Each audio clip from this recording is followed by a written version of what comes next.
Senator Garrett, for what purpose do you rise? To speak to the bill, Madam President. You have the floor to speak to the bill. Thank you. Madam President, members of this body, to the people of North Carolina, I stand before you today at a crossroads in American history. Not the kind you read about later, sanitized in textbooks with neat conclusions, but the raw, uncertain kind. The kind where the choices we make in this chamber on this day will echo through generations yet unborn. This past weekend, something extraordinary happened across our country. While we prepared to debate redistricting behind these walls, millions of Americans, from New York City to Bryson City right here in North Carolina, from major capitals to small towns with populations in the hundreds, took to the streets.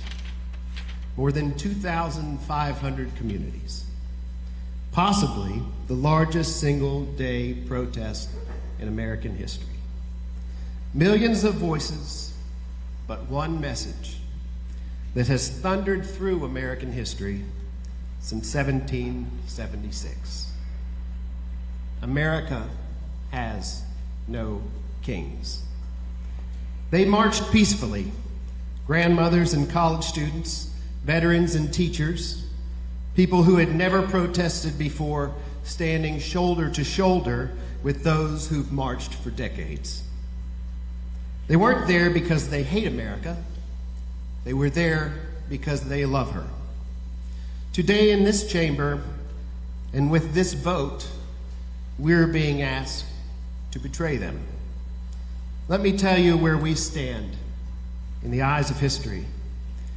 There are moments that define nations, moments when the soul of a country is tested, when everything that came before, every sacrifice, every principle, every promise hangs in the balance. This is one of those moments. Future historians will look back at 2025 and ask, when democracy was openly under assault, when a president demanded states rig their elections, when millions took to the streets begging their leaders to protect their rights, what did those in power do? Did they stand with the people, or did they stand with the powerful? Do they honor the sacrifices of those who came before, or did they auction off democracy to the highest bidder? Did they keep the promise, or did they break the faith with every generation that bled for this republic? We are living through a stress test of American democracy. Madam President, I fear that we are failing it. Let's go back to Philadelphia, 1787. Our founders, imperfect men, yet visionaries, didn't write, "We the people," in order to form a perfect union. They couldn't. They knew they hadn't created perfection. They had just fought a war to escape a king. And here they were, some of them still holding human beings in bondage. They knew the contradiction, and they felt its weight. So they made a promise, not a guarantee. Not a completed work, a promise, to form a more perfect union. More perfect than yesterday, more perfect than the generation before, more democratic than the one we inherited. That promise, that sacred covenant, is the thread that binds every generation of Americans to the next. That generational promise is what makes America, America. It's not our geography. It's not our wealth. It's the solemn vow that each generation makes to the next. We will leave you in America closer to its ideals than the one we inherited. My parents made that promise to me. Their parents made it to them.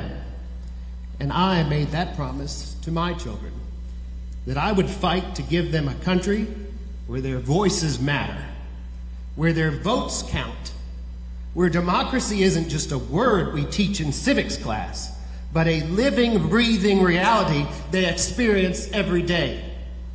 And that promise has been paid for in blood.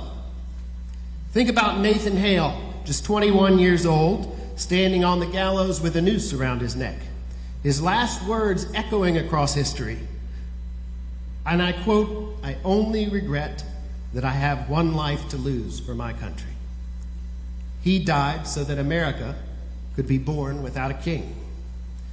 Think about the thousands who froze and starved at Valley Forge, men who wrapped their bleeding feet in rags, who ate bark from trees, who watched their friends die of disease and exposure.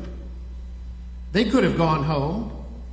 They could have surrendered, but they stayed and they suffered. Many of them died because they believed in the promise. Think about Susan B. Anthony, arrested and fined for daring to vote. Think about the suffragists who died before seeing the 19th Amendment passed, who kept fighting for a victory they would never see. The promise wasn't about them. It was about the next generation. Think about Congressman John Lewis, good trouble John Lewis, beaten nearly to death on the Edmund Pettus Bridge. His skull fractured, blood pouring down his face, and still he got up. Still he marched. Still he fought for decades, until the very end, because he understood something profound. Democracy is not a spectator sport. It requires sacrifice. It demands courage, and it never, ever comes free. Every single one of them kept that promise, even when it might have, or did, cost them everything. And now we stand here in our comfortable suits, in our air-conditioned chamber, and we're being asked, will you honor that promise, or will you spit on their graves? Because make no mistake, that is what today is about. This is about whether we believe in the principle that those millions of Americans stood for this past weekend. That in America, the people choose their leaders, not the other way around. Democracy isn't a gift that arrived complete and perfect in 1776. It's not a participation trophy we get for just being American. It's not a static thing frozen in time, requiring only our passive acceptance. Democracy is alive. It breathes. It bleeds. It can be wounded. It can be killed. And right now, it is gasping for air. Democracy only lives when duly elected representatives stand for the people, present their visions, make their arguments, and trust the voters to decide. It thrives when we compete for the privilege to serve, when we earn the people's trust through the quality of our ideas and the strength of our character, when we fight in the arena of public opinion, not in the back rooms where maps get carved up. Democracy dies when we politicians rig the game, when we draw lines to choose our voters instead of letting our voters choose us, when we admit, and let's be honest, that's exactly what's happening here today, when we admit that we can't win in fair competition, so we'll just change the rules. When we're so afraid of the people's judgment, we rig the system to avoid it. That's not democracy, folks. That's tyranny with a prettier name. That's authoritarianism in a suit and tie.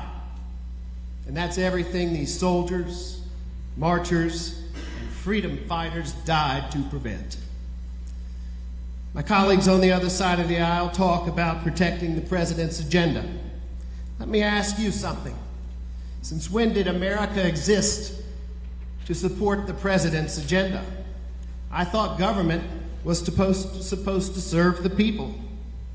I thought elected officials were supposed to represent their constituents, not take orders from Washington on how to rig maps.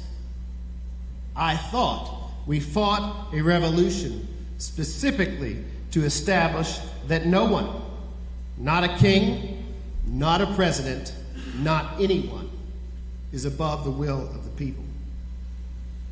The president said he's entitled to more seats. Entitled?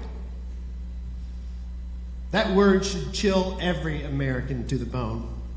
No elected official is entitled to anything, except the privilege of earning the people's trust. And if you can't earn it fairly, you don't deserve it at all.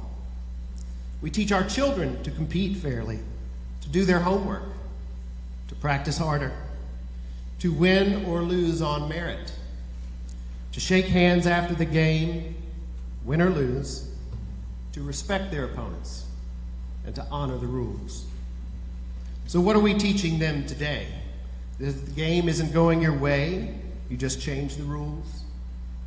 Integrity is optional when power is on the line? What do we say to the kids that marched with their parents this last weekend? The ones holding signs saying, "We bow to no king." The ones who believe, and God bless them, they still believe, that their voices matter, that democracy works, that America keeps its promises. Do we look them in the eye and say, "Sorry, kid, your vote doesn't matter as much as our political power"? This past weekend, millions of Americans in the streets were screaming to be heard. They were saying, "We see what you're doing. We understand that democracy is under attack. We know the difference between legitimate governance and authoritarian power grab. We remember what happened to countries that chose strong men over self-governance. We know how this story ends if we don't stop it. And we refuse. We refuse to be silent while you steal the people's voice." This body needs to listen. America is standing up, not just members of one party, but Americans from every walk of life, from every corner of this nation, who understand that once you allow election rigging to become normalized, once you accept that might makes right and power justifies betrayal, you have crossed a line you can never uncross. You are breaking something that cannot easily be repaired. Those marchers this past weekend, they're the spiritual descendants of every American who ever refused to bow.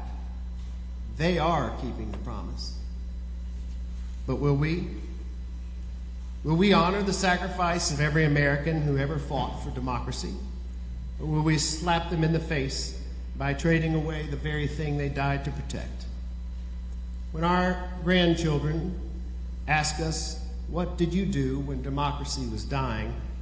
will we have an answer that lets us sleep at night? This is the moment, this chamber, this day. History doesn't send an engraved invitation letting you know when something important is happening. You don't get a warning label that says democracy's fate hangs in the balance today. You don't get a second chance to make the right choice.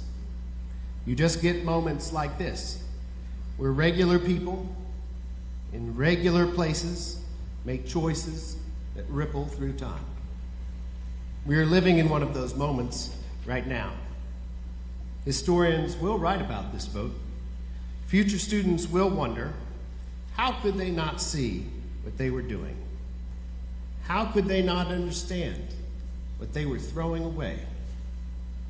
I'm here to tell you, what we're doing is wrong. It's a desecration on every grave at Arlington. every memorial at Gettysburg, every name on the Vietnam Wall, every star in the Gold Star Mother's window. But we can still stop. And let me tell you what gives me hope, because I'm going to end on hope. Getting close to the end. You're welcome. Even now, even today, I'm hopeful. And I'm not naive about today's vote. I know how this will end. I know democracy is going to take another bullet in this chamber this morning. The voice of the people will be silenced once again by a pen stroke of politicians who fear them. But here's what keeps me going. What lets me sleep at night, what gets me out of bed in the morning to come back into this chamber and fight again. Because the promise is bigger than any one vote. The covenant is stronger than any one betrayal. The American spirit cannot be killed by a gerrymandered map. Those revolutionaries at Valley Forge lost battles. They froze, they starved, they buried their friends in shallow graves in the snow, but they won the war.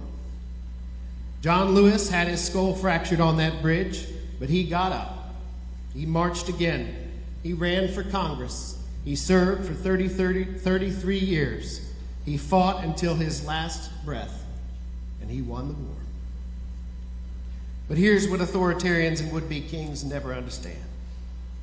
You cannot kill an idea whose time has come. Yes, democracy may bleed today. Yes, this body may succeed in rigging these maps. Yes, the party in control might steal a few more seats, and they might hold on to power for a few more years. You can rig the map, but you can't rig the people's determination.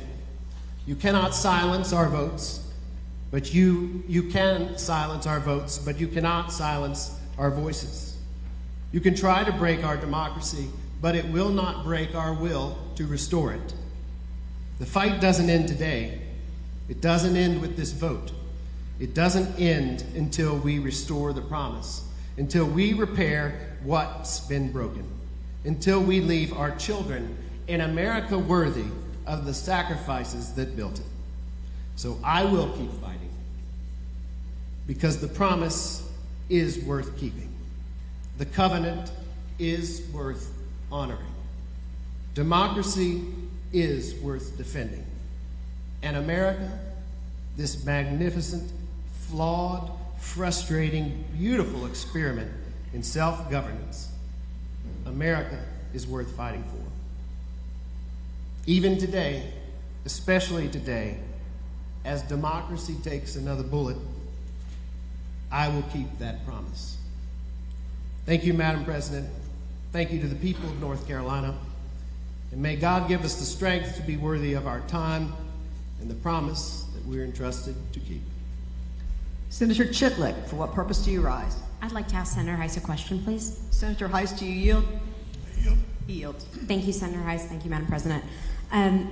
So one of the public reasons that you've given about why this bill is so important is saying that North Carolina voted for Donald Trump, and this is what the people want. They want to implement President Trump's agenda. And I agree with you, the people voted for Donald Trump. I'm not here to dispute elections.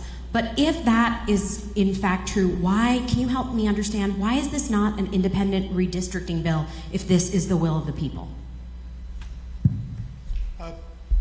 Thank you, Madam Chairman and Madam President, and for the question.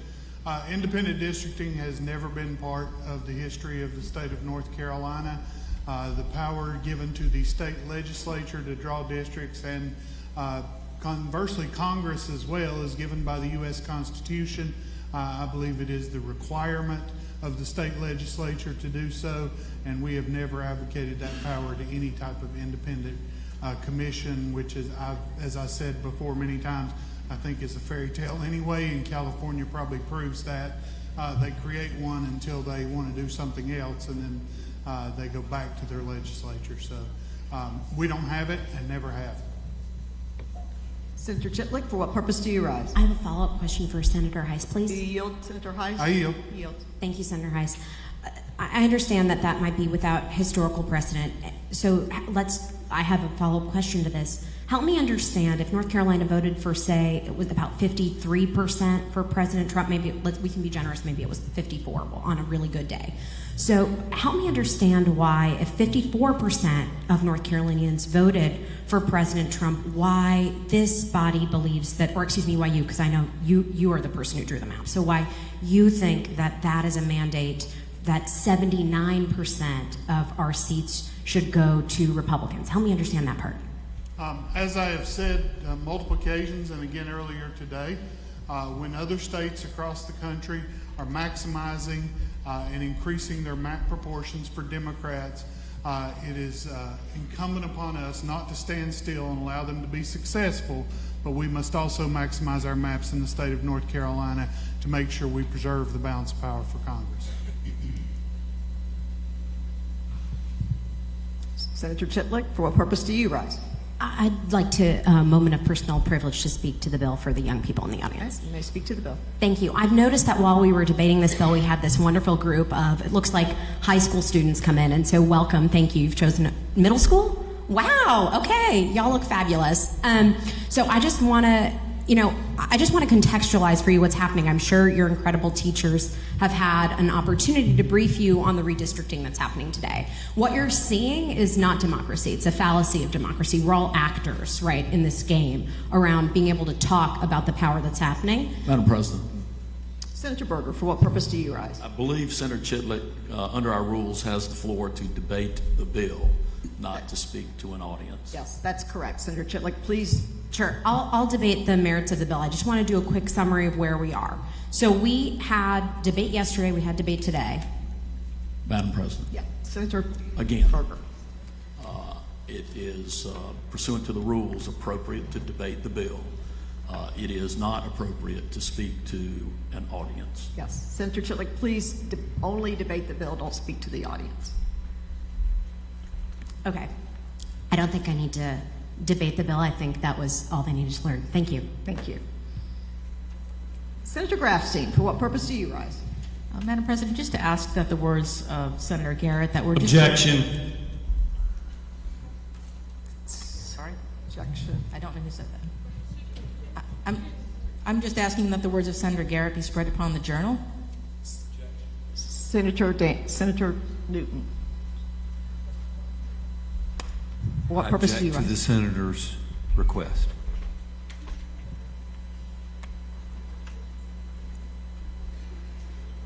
Point of order, Madam President. That's amazing.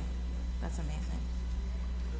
All right, at this time, we're going to vote on the motion to spread the words upon the journal of Senator Garrett. Madam President, is that a debatable motion?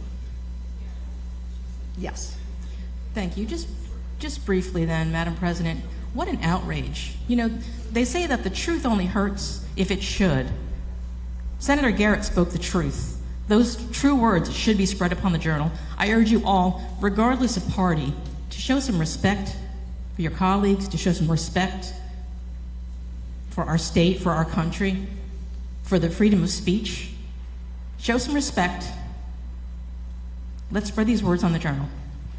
All right, so the motion is to spread the words of Senator Garrett on the journal. All in favor of that, vote yes. All against it, vote no. You have 5 seconds.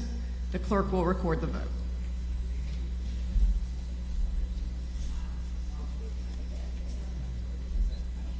(20) having voted in the affirmative, 26 in the negative. The motion does not pass. Is there further discussion or debate? Hearing none, the question before the Senate is a passage of Senate Bill 249 on its third reading. All in favor will vote aye. All opposed will vote no. 5 seconds will be allowed for voting, and the clerk will record the vote.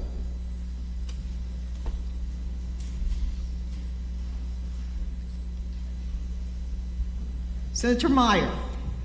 Senator Meyer. Senator Meyer. 25, having voted in the affirmative,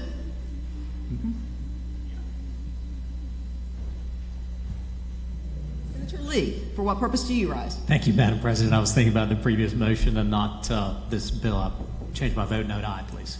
To an aye on the previous motion, or on this bill? Aye on this vote. Aye on this bill, okay. Madam President. Senator Meyer? May I be recorded as voting no? You're no. Thank you. So Lee is a yes? So is it right? Okay. 26 having voted in the affirmative, 20 in the negative. Senate Bill 249 passes its third reading and will be sent to the House.